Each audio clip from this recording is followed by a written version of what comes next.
इस मूवी में मिलिंडा नाम की एक लड़की होती है। उसके बहुत सारे अफेयर होते हैं और ये सारी बातें उसके हस्बैंड को भी पता होता है, लेकिन वो चाह के भी कुछ नहीं कर पाता। तो चलिए कहानी शुरू करते हैं। तो कहानी की शुरुआत में हमें दिखाया गया है कि विक और मिलिंडा एक पार्टी में जा रहे होते हैं। पार्टी में पहुंचने के बाद मिलिंडा को उसका फ्रेंड जो मिलता है, जो उसका लवर होता है, और मिलिंडा और जो आपस में एंजॉय करने लग जाते हैं। ये सारी चीजें मिलिंडा का हस्बैंड विक देख रहा होता है। विक के पास विक की एक फ्रेंड आती है और वो बताती है कि तुम इसे कंट्रोल क्यों नहीं करते, यानी कि तुम ये सब रोकते क्यों नहीं। तो जो कुछ नहीं बोलता और वहां से चला जाता है। और थोड़ी ही देर बाद विक के पास जो आता है और वो आपस में बातें करने लग जाते हैं। विक जो को डराने लगता है और जो से बोलता है कि मिलिंडा का तुमसे पहले भी एक अफेयर चल रहा होता है। उसका नाम मार्टिन था और मार्टिन अचानक से इस गांव से ऐसे गायब हो गया, उसका किसी को पता ही नहीं चला। ये सारी बातें सुन के जो डर जाता है और वहां से चला जाता है। थोड़ी ही देर बाद पार्टी खत्म हो जाती है और मिलिंडा और विक अपने घर आ रहे होते हैं। मिलिंडा ने भी जो को और विक को आपस में बातें करते सुना था। वो विक से पूछती है कि तुम्हारी और जो की क्या बातें हुई थी कि जो अचानक से पार्टी से चला गया, और विक उसे कोई जवाब नहीं देता। विक मिलिंडा को बताता है कि जो एक पागल इंसान है उसे कोई और दूसरा लवर ढूंढना चाहिए ताकि वो अच्छा आदमी हो, लेकिन जो बहुत ही बेकार आदमी है। और ये मिलिंडा सुन के हंसने लग जाती है। अगले ही दिन विक को उसकी फ्रेंड मिलती है और वो उसे बताती है कि शायद तुमने जो को डरा दिया था, इसलिए वो रात को पार्टी से चला गया। और ये सब सुन के विक अपने घर आ जाता है। घर पहुंचने के बाद मिलिंडा भी विक पर बहुत गुस्सा करती है। दरअसल उसको भी ये बात पता चल गई होती है कि विक ने जो को डरा दिया था। मिलिंडा विक से बोलती है कि मैंने जो को खाने पे बुलाया है और तुम उससे तरीके से पेश आना, और विक भी हाँ भर देता है। फिर शाम को खाने पे जो आ जाता है। विक, मिलिंडा और जो एक टेबल पे आपस में बातें करते रहते हैं और खाना खाने लगते हैं। और फिर थोड़ी ही देर बाद विक ड्रिंक बनाने चला जाता है और जो और मिलिंडा के इंटीमेट होने लग जाते हैं। ये सारी चीजें विक देख रहा होता है, लेकिन वो कुछ नहीं करता। मिलिंडा ड्रिंक बना रही होती है, जो और विक आपस में बातें कर रहे होते हैं। तो विक जो को फिर से डराने लगता है। विक जो को बोलता है कि मैंने मार्टिन को हथौड़े से मार मार के मार दिया था। ये सुन के जो बहुत ही डर जाता है और वहां से चला जाता है। अगले ही दिन विक और मिलिंडा एक पार्टी में जाते हैं। वहां पे विक के बहुत सारे फ्रेंड होते हैं। वो सब विक का मजाक बनाने लगते हैं कि विक ने मार्टिन को मार दिया है, और सब हंसने लगते हैं। वो सब इस चीज को मजाक समझते रहते हैं। फिर थोड़ी ही देर बाद विक एक लड़की के साथ डांस करने लगता है और ये सारी चीजें देख के मिलिंडा जलने लगती है। और फिर थोड़ी ही देर बाद पार्टी खत्म हो जाती है और वो वापस घर आने लगते हैं। तो रास्ते में मिलिंडा और विक आपस में बात करते हैं। मिलिंडा उससे बोलती है कि तुम्हारा उस लड़की के साथ कुछ चल रहा है क्या? तो मिलिंडा बोलता है कि ऐसा कुछ नहीं है। तो मिलिंडा बोलती है ऐसा कुछ करना भी मत, वरना मैं उसे जान से मार दूंगी। और ये देख के विक समझ जाता है कि मिलिंडा काफी जेलस फील कर रही है। अगले ही दिन विक की बेटी का फुटबॉल का मैच होता है। वो उसके साथ स्कूल जाता है। विक के पास बैंक वालों का फोन आता है और उसे पता चलता है कि मिलिंडा ने अपने अकाउंट से $3000 एक चार्ली नाम के बंदे को पियानो सीखने के लिए ट्रांसफर किए गए हैं। विक चार्ली से मिलने पियानो क्लास में जाता है। वहाँ पे मिलिंडा भी होती है और फिर वो वहाँ से घर आ जाते हैं। विक अपने घर पहुँचने के बाद टीवी देखने लगता है। टीवी पे एक खबर आती है कि मार्टिन की बॉडी मिल गई है। ये सुन के विक बहुत ही टेंशन में हो जाता है, लेकिन तभी वहाँ पे मिलिंडा आ जाती। दरअसल वो चार्ली के साथ पार्टी करने चली गई थी और वहाँ पे मौज मस्ती करके आई है, और वो अपने हस्बैंड को बताने लगती है कि हम दोनों ने बहुत ही इंजॉय किया। फिर विक मिलिंडा को बताता है कि मार्टिन की बॉडी मिल गई है। ये सुन के मिलिंडा भी काफी शौक में हो जाती है। अगले ही दिन विक चार्ली से फिर मिलने जाता है। विक तो जानता है कि चार्ली उसकी वाइफ का फ्रेंड है, लेकिन चार्ली विक के बारे में कुछ नहीं जानता। और फिर वो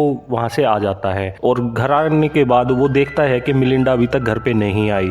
तो वो सोचता है कि चार्ली और मिलिंडा आपस में मौज मस्ती कर रहे होंगे और उसे बहुत ही फील होता है। और थोड़ी ही देर बाद मिलिंडा भी आ जाती है और वो मिलिंडा से पूछने लगता है कि तुमने चार्ली के साथ क्या क्या किया। तो वो उसे कुछ नहीं बताती और बोलती है कि अगर तुम्हें पता करना है तो खुद अपने आप से पता कर लो, मैं कुछ नहीं बता रही। फिर ऐसे ही टाइम गुजरने लगता है। फिर एक दिन मिलिंडा चार्ली को पूल पार्टी के लिए इनवाइट कर लेती है और वहाँ पे वो विक से मिलता है। विक सोचता है कि ये कुछ जाना पहचाना सा लग रहा है। फिर थोड़ी ही देर बाद विक अपनी वाइफ को वहाँ पे ढूंढने लग जाता है और वो देखता है कि मिलिंडा और चार्ली एक रूम से छुप के बाहर निकल रहे हैं और वो थोड़ी ही देर बाद पूल में नहा नहाने चले जाते हैं, यानी कि मिलिंडा और चार्ली पुल में नहाने चले जाते हैं। ये सारी चीज़ें विक देख रहा होता है और थोड़ी ही देर बाद वहाँ पे बारिश आ जाती है और बारिश आने के बाद सब पुल को छोड़ के अंदर चले जाते हैं। लेकिन मिलिंडा देखती है कि चार्ली यहाँ नहीं है और जैसे ही वो बाहर झांक के देखती है तो पुल में चार्ली की लाश तैर रही होती है और सभी लोग वहाँ पे भाग के जाते हैं। फिर वो चार्ली की लाश को पुल से बाहर निकालते हैं।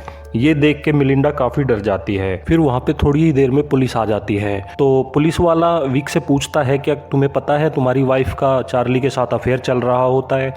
तो विक बताता है कि नहीं पता और मिलिंडा विक को एक्यूज करने लग जाती है। मतलब मिलिंडा अपने हस्बैंड को बोलती है कि तुमने ही चार्ली को मारा है, लेकिन विक कुछ भी नहीं बोलता। मिलिंडा 100% श्योर होती है कि विक ने ही चार्ली को मारा है और वो विक से बार बार पूछती रहती है, लेकिन वो कुछ नहीं बताता।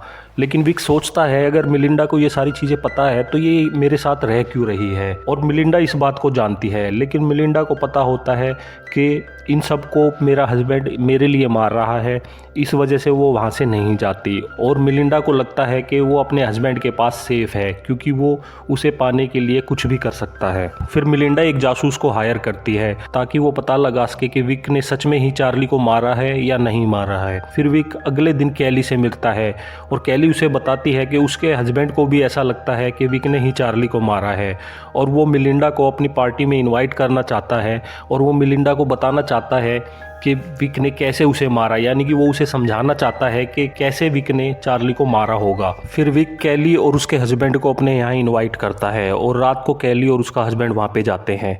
तो विक उसके हस्बैंड को बोलता है कि तुम सबको बताना बंद करो कि मैंने उसको मारा है, दरअसल मैंने उसको नहीं मारा। फिर कैली का हस्बैंड विक से पूछता है कि तुमने अगर नहीं मारा तो फिर किसने मारा होगा, और ऐसे ही इन सब की बातें चलती रहती है। फिर अगले दिन विक बाजार में जा रहा होता है कि तभी उसे एक कार दिखाई देती है जो उसका पीछा कर रही होती है।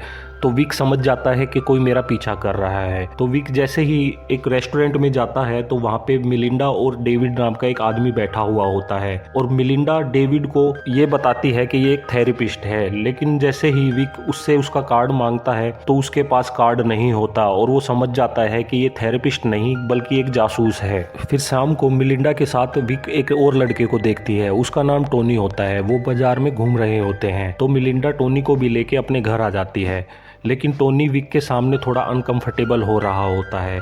दरअसल वो विक से शर्मा रहा होता है कि हस्बैंड के सामने उसकी वाइफ से वो क्या बातें करे। तो मिलिंडा उसे बोलती है कि तुम जो चाहे कर सकते हो, मेरे हस्बैंड को इससे कोई दिक्कत नहीं होती। फिर अगले दिन विक को टोनी बाजार में फिर मिलता है तो विक टोनी को बोलता है कि हमने नए ऑफिस की साइट देखने के लिए जाना है और मिलिंडा भी वहाँ पे इंतजार कर रही है, तुम भी हमारे साथ चलो। तो विक और टोनी वहाँ पे चले जाते हैं। फिर वहाँ पे जाने के बाद विक टोनी को मार देता है। विक टोनी की बॉडी को एक नदी में डुबा देता है और उसके सारे सामान अपने पास रख लेता है ताकि उसकी आइडेंटिटी पहचान में ना आए और वो कभी पकड़ा ना जाए। फिर अगले दिन विक और मिलिंडा बातें कर रहे होते हैं तो मिलिंडा बोलती है कि कई दिन हो गए पिकनिक पे नहीं गए।